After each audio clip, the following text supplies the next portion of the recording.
Travis Kalanick sits in the back of a chauffeur-driven black Mercedes, making its way through the traffic-clogged streets of Beijing. It is the dead of summer in 2016, and the sky above the Chinese capital is thick with pollution, the air muggy and still. As CEO of Uber, the world's most valuable startup, Kalanick has been visiting China about every 3 months for 3 years now. All the travel from his home base in San Francisco is part of a money-draining and quixotic gambit to replicate the global success of Uber's disruptive ride-hailing service in the world's most populous country. Kalanick has spent the previous 3 days in Tianjin, a megacity on the Yellow Sea, 2 hours southeast of Beijing.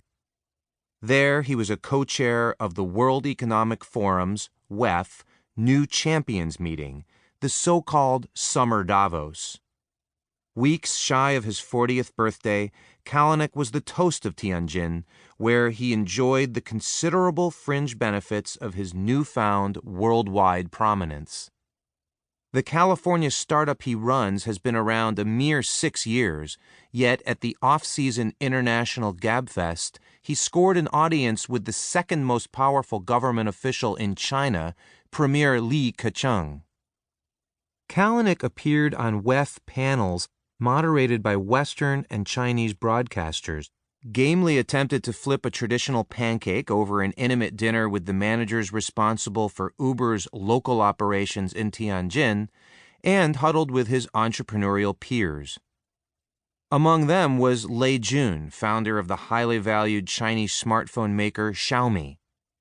Lei's penchant for bold claims and his company's controversial business model of selling ultra-cheap phones make him as notorious in China as Kalanick is everywhere else.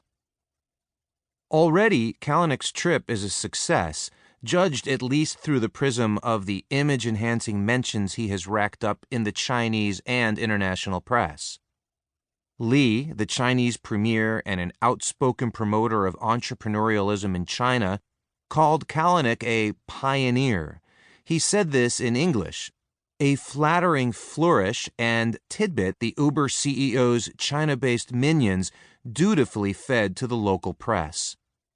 Indeed, Kalanick's every utterance on this trip is making headlines. Asked during a WEF fireside chat if self-driving vehicles would make the human-driven kind obsolete, Kalanick threw off one of his signature and controversial one-liners that combined insouciance, boastfulness, and don't-mess-with-me humor. You might own a car like maybe some people own a horse, he deadpanned in front of an admiring audience. You know, you might take a ride on the weekends or something. As he leaves Tianjin and in the privacy of his human-driven vehicle on the road to Beijing, however, his cocky good cheer gives way to prickly tension. In fact, Kalanick has a full-blown crisis on his hands. He joins a conference call with a team of Uber executives in 3 countries on 2 continents. A team of communications executives dials in from San Francisco, others call from Seoul, South Korea. 2 executives are in the car with Kalanick, both critical to Uber's Asian ambitions.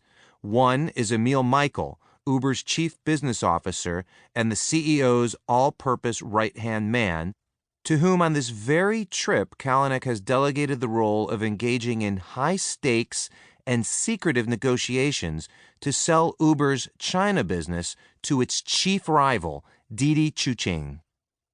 The other is Liu Zhen, the head of strategy for Uber China and its best-known Chinese employee. Liu is also a first cousin of Jean Liu, the former Goldman Sachs banker who is president of Didi and whose father founded the computer behemoth Lenovo. The purpose of the call is to discuss whether or not Kalanick should travel as planned early the next day to Seoul for a most unusual appointment. In late 2014, a Korean prosecutor indicted Kalanick, holding him responsible for what the South Korean government deemed to be Uber's illegal taxi service.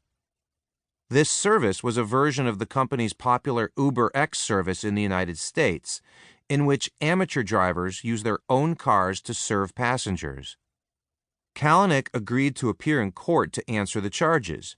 The plan, worked out by Uber's legal team after protracted negotiations with the Korean prosecutors, is for Kalanick to plead guilty to what is effectively a misdemeanor, and then to be immediately released. From a legal perspective, appearing in the Seoul court is low risk. Prosecutors have assured Uber's lawyers that Kalanick would be given a suspended sentence, making him free to leave Seoul. And that would be fine with the CEO, who is well accustomed at this point to picking fights with regulators and other officials the world over. Since it received its first cease and desist letter from the city of San Francisco in 2010, Uber has been clashing with adversaries from Seattle to New York and Paris to Delhi and beyond, often with its pugnacious CEO stirring the pot with inflammatory comments to the media and outrageous tweets. What's more, South Korea wasn't all that important a market for Uber, with restrictive laws preventing the company from operating all but the highest-end limousine version of its service there.